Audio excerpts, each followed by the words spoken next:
何度でも何度でもスケル来なければいいよ。ルの怪獣になってもここに残しておきたいんだよ。この秘密をだんだん食べる赤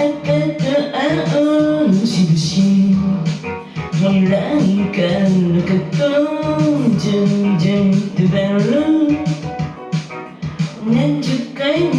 噛みつぶし溶けたなるのも淡々と知る知ればまた降るうち昨日までのこと順々と知るなんちゃらさんちゃらとかるまで行こう考えないしみると感じるこの寂しさも朝焼けな手が染まる頃にはもう忘れてるんだこの世界はこっちのに感謝にかみしめていいんだでも怪獣みたいに遠く叫んでまた消えてしまうんだだからきっと何度でも見るこの暗いよルの空をなぜかよ君に話しておきたいんだよこの知識をだんだんと散ればまた次の日花びらの過去だとに切る怪獣さらでつつきひそひそと咲くレッドセンのレッドセンジャー踊る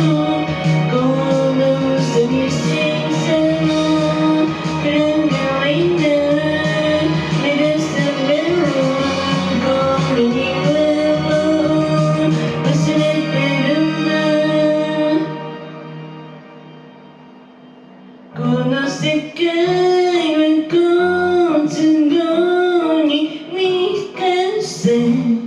僕は知りたいんだだから怪獣みたいに遠くへ遠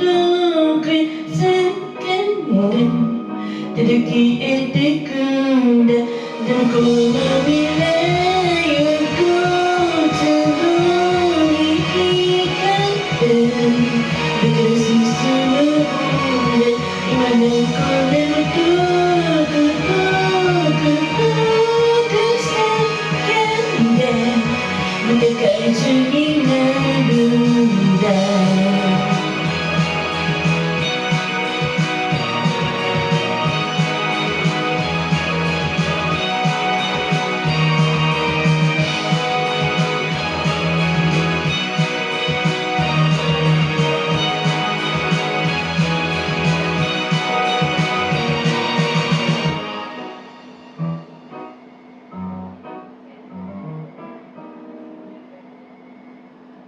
はい、ありがとう。